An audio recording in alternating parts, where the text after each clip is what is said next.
Army Chief General Naravane is in Ladakh, his second day of his tour on the front lines and the tension areas between India and China. The Army Chief today in a big morale booster for, in fact, the soldiers of the Indian Army, commended the troops who took part in the face-off with the Chinese soldiers in Ladakh for the high morale, exhorting them to continue with the same zeal and enthusiasm. One JCO and two Jawans were awarded Chief Commendation Badge for preventing Chinese advance in Patrol Point 15 and Pangong in May. On the first day of his visit on Tuesday, General Naravane had visited military hospital at Leh and met soldiers injured in the crash. Meanwhile, after military talks on Monday, India and China held joint secretary-level virtual talks. Today, the talks focused on working mechanism for consultation and coordination in India-China border affairs to diffuse the tension between both the countries. Going across to my colleague and Executive Editor India Today, Gaurav Sawant, who is joining us from Leh for more details on this. Gaurav, despite the commander-level talks and now also the secretary-level talks, new satellite images show that China still is continuing with its development, with its deployment as far as the Galwan and other regions are concerned. What's the latest that you are picking up from the ground?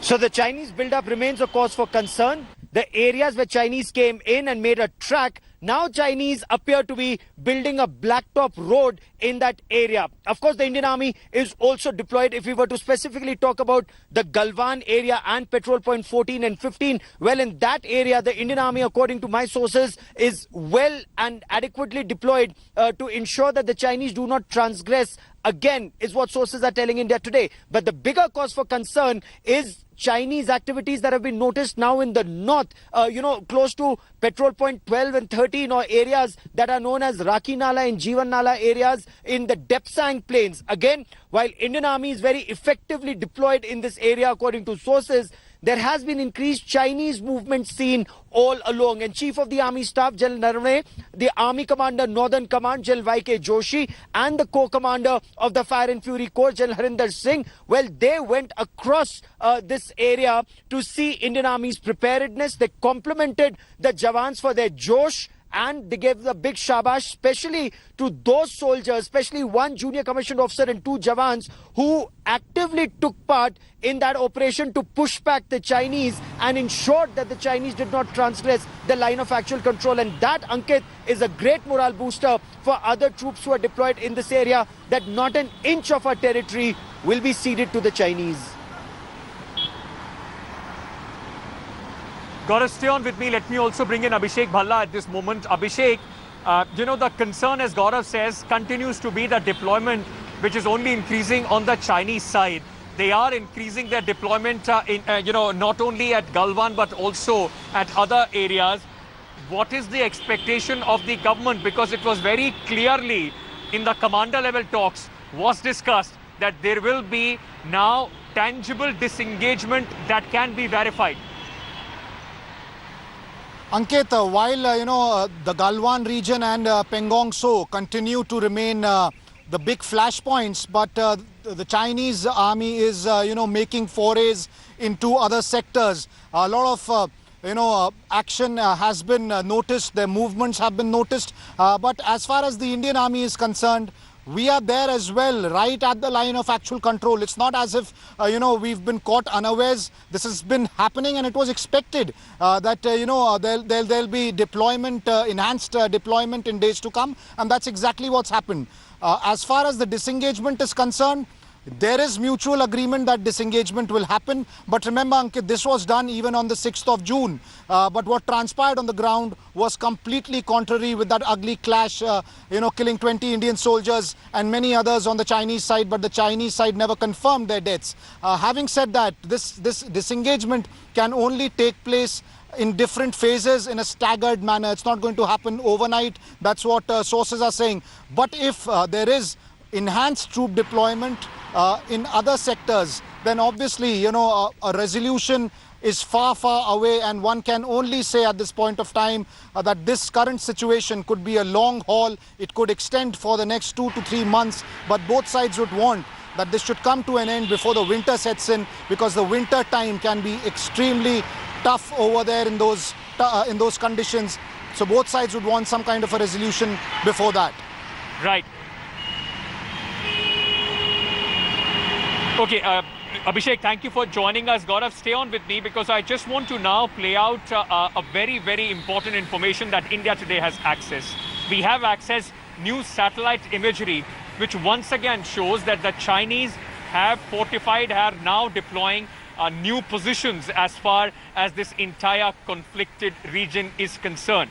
Despite the talks of disengagement, the dragon's treachery continues, and once again, these exclusive images show China cannot be trusted.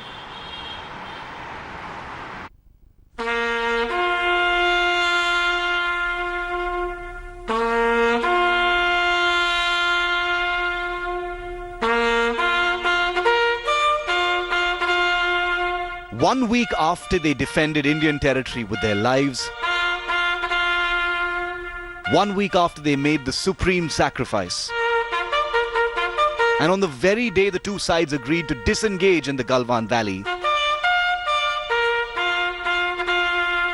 this is what the Chinese have done at the site where the June 15th clash began. Satellite images by Maxar from June the 22nd clearly show the Chinese have returned to the contentious area that sparked the bloodshed a week earlier. Let's first show you the sequence. This was the Chinese observation post spotted in May, roughly 20 meters inside on the Indian side. A day after the Galwan bloodshed, this is what was left of the camp. Clear signs of debris. The result of Indian offensive actions on the Chinese post, which had clearly violated the LAC and pledges in talks. Put the images together and it's clear the camp was destroyed and burnt. But now, precisely a week after the bloodshed, this is what satellites see at Patrol Point 14. 4 pieces of tentage, defensive walls, and even an infantry gun position. Considering it would have taken time to build these structures, it appears clear that the Chinese have been talking disengagement while doing precisely the opposite. Zooming out even further, the Chinese mobilization at Galwan becomes even clearer, with military vehicles, troops and earth-moving equipment clearly seen literally at the line of actual control. The Indian side has not been taking any chances either and has been building up its own forces.